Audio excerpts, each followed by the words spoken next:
Hello everybody, it's Hammer from House of Code here. Welcome back to a brand new video. This is part 3 of our Python Discord bot development series.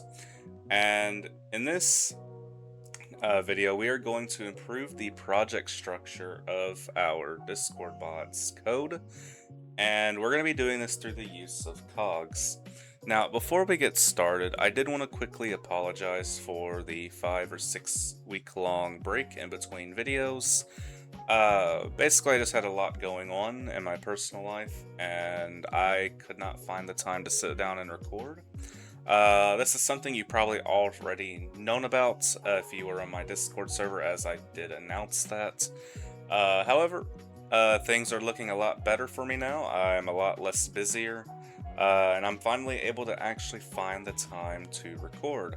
So now we can go ahead and get started. That was basically all I wanted to tell you guys beforehand. But anyways, what are cogs? Well, cogs are basically a way that we can separate our bot's code uh, through some sort of relation. So what I mean by that is, let's say we have a bot that does a lot of different things. Maybe we have a lot of moderation-based commands. Maybe we have commands and things for leveling, or maybe for any kind of economic thing. Like some bots have like an economy system that people can use for fun. Or maybe we have a bot that pulls things from other APIs. All of those things are different from each other, but they all have different things that relate to each other that way. So what we can do is we can use cogs to kind of separate and organize different things based on a specific relation. So all of our moderation based commands can be on its own separate cog. Now, other than organizational purposes, why would we do that? Well, actually having cogs allows us to basically shut off any part of our bot without actually killing our bot's process or terminating it. So in other words, let's say our moderation cog has a very bad bug in it and it's going to take a bit to fix it.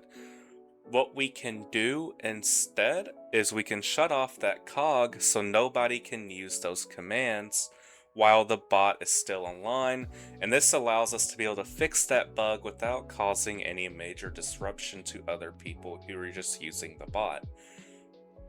So it allows us to have multiple on and off switches for different parts of the bot, and that's really useful for when it comes to things like managing bugs, as we really don't want to disrupt everyone else because we found some bug in a different part of the bot that only a few people are using.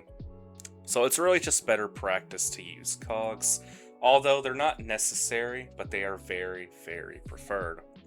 Anyways, enough rambling on, let's go ahead and get started. First thing we're going to do is create a folder here, and we're going to call it cogs. You can technically call this whatever you want. You can call it modules, you can call it, I don't know, files, code, whatever you want. You can call it whatever you want. For this video, we're just going to call it cogs. And then in our main file here, bot.py, we're going to import async.io, and then we're going to import OS. We are going to need these two imports. They should automatically come with your Python installation, so you don't need to pip install anything for that. And the next thing we're going to do is we're going to make a function here that will load all of our cogs. And this is actually technically called extensions in the documentation, but they're also called cogs, so extensions and cogs, they mean the same thing. Anyways, we're going to come down here, async def, and we're going to call this load extensions. In here, we are going to type in for file in os.list directory, and we're going to pass in the directory of our cogs folder. So that's just going to be /cogs. In my case, it'll be that. It might be different depending on how your directory is set up. Then we are going to type in if file dot ends with, oops, sorry, yeah, ends with, there we go. And then we're going to search for py files. Alright, we're going to search what py files. So, if our file ends with py, we are then going to type in await bot.load extension. And then in here, we're going to type in cogs dot, and we need to make this an F string, by the way, so we can use formatting. And then we are going to type in file :-3, and that's going to actually get the name of the file while removing the .py at the end. And actually, just to make this make a little bit more sense, we're actually going to call this file name instead of file. Just because we're not actually getting the file itself, we're just getting the name of the file. But anyways, that's basically it for our load extensions function.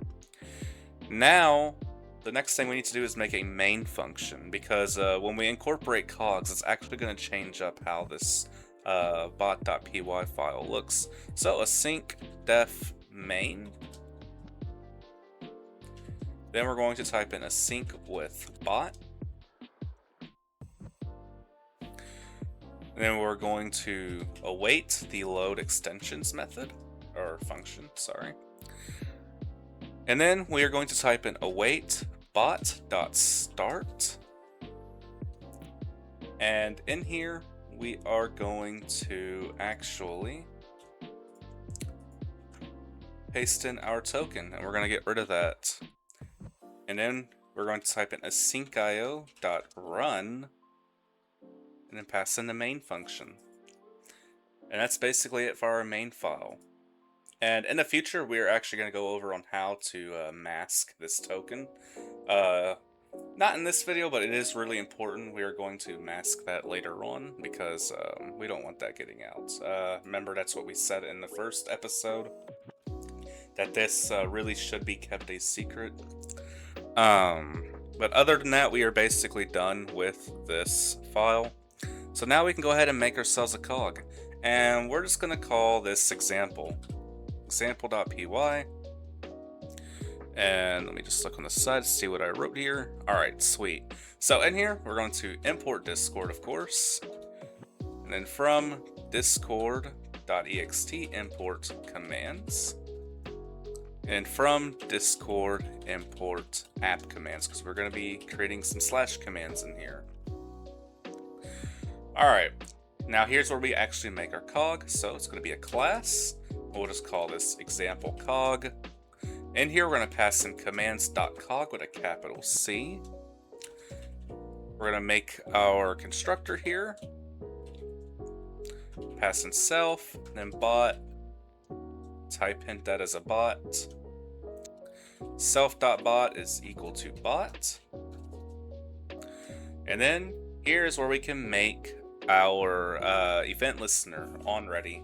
That way we know that our cog is online. So it's going to be at commands.cog.listener. Now, you might think, well, why isn't it just bot.event?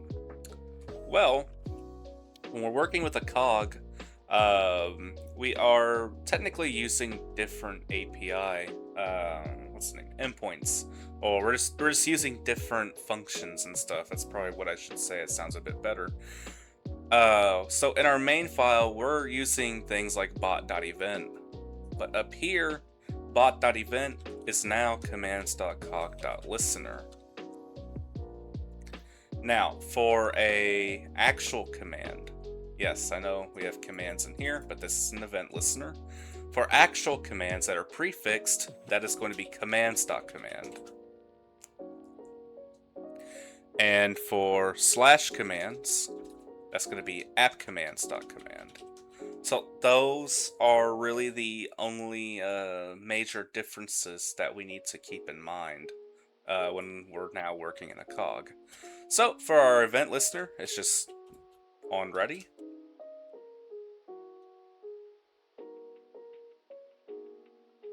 And then we can say something like print. And we can just type in cog. And then look at the name of this file. Is online. So we could type that, and that's just going to tell us in the console that this cog is running and that there are no problems. Now, let's make a slash command. So, app commands. And actually, something I forgot to do is we need to pass in self. This is because we're working in a class. So we need to pass in self in all of our functions here. Other than that, commands.command. This is really simple. And we're just gonna make another ping command. Why not, right? I'm gonna pass in self. And that's really all we need since we're not taking in any arguments yet for any of our commands. In here, we can pass in our name of our command. So we're going to call this ping.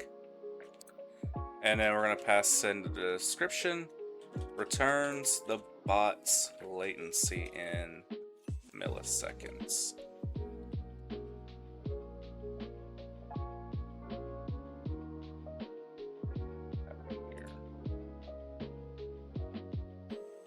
What's going on with this? Interesting. Okay. Well, that's weird. But this works, though, I promise. Oops. Anyways, with that out of the way, we can go ahead and actually make the code for our bot. And we also need to pass an interaction. So, just like regular slash commands in the main file, we need to pass in interaction. And what is going on here? Oh, I spelled that wrong. Okay. Alright. So now, all we need to do is we can just create a number here. So we can do latency. Integer is going to be equal to round. And then self.bot.latency. Remember, we're using self here because we're working in a class. So bot is now self.bot. And we need to multiply that by 1,000. And then we can just simply say interaction, or sorry, await interaction dot response dot send message. And in here, we can just use quotes here, and we can type in Pong and then ms, like that. And that's basically it. Let's go ahead and make another app command. So app commands.command. We're just gonna say hello. And description says hello back to the user. Perfect. Async def say hello self interaction discord.interaction. That's integration. We need interaction. And then we are going to just type in await interaction.response.send message. And this can be hello and then interaction.user.mention. Yeah, so usually if we're working with contexts as in prefix commands, it's usually ctx.author, but for this it's interaction.user. And then we're going to mention them. And that's really all we need now. Now we need to just write the setup function here. So outside the class at the very bottom, it's a sync def setup bot commands dot bot. Yep. Sorry, I'm looking at my other screen to see what I had wrote.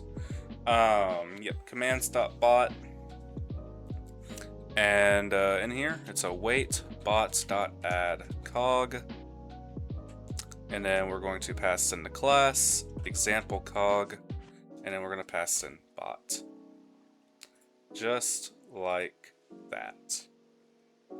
And that, my friends, is it for our cog. Now, we are going to actually uncomment that out because we need to resync. And we're going to run our code. And in theory, everything should be working. Yep, so we now sync 2 commands. Our cog is online. So now if we head over to Discord and we just reload it,